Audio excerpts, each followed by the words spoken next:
ፓስታ በአትክልት እንሰራለን። አሁን ፓስታ በአትክልት ለመስራት ምን ያስፈልገናል?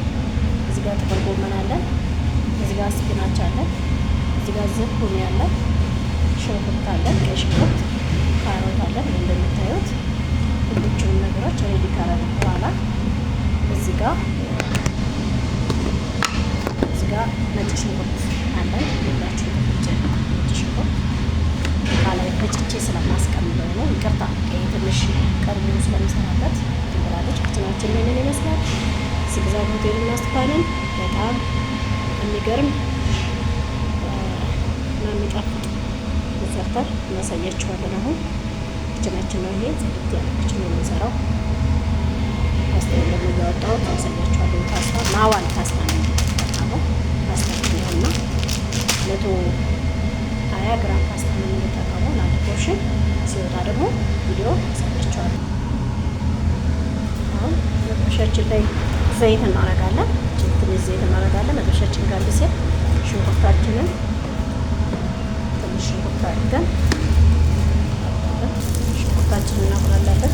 እንዳያችሁ ትንሽ ሽንኩርት እንጨምርበታለን። እሳታችንን ቀነስ እናደርጋለን። ሲበዛ መጥበሻው ላይ ለመጠቀም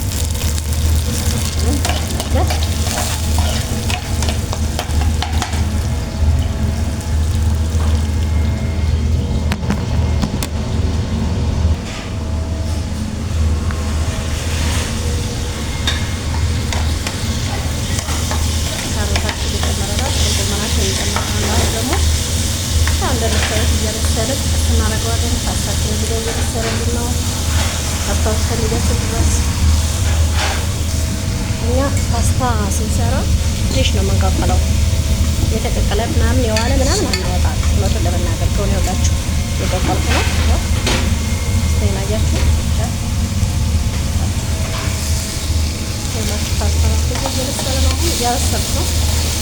ጠብቁ ተመልሼ እመጣለሁ።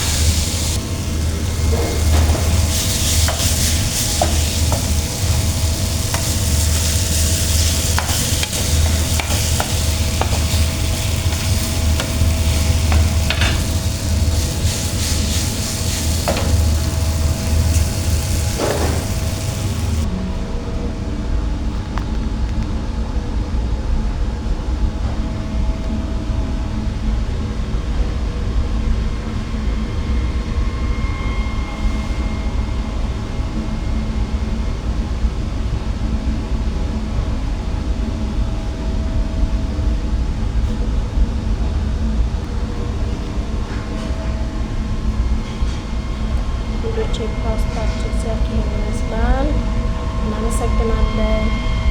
መልካም ምሳ።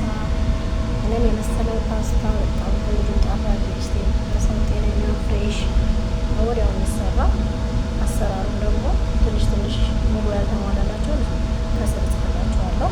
ላይክ ያረጋችሁ ሼር ያረጋችሁ አበረታቱ። ሰብስክራይበር አድርጉ።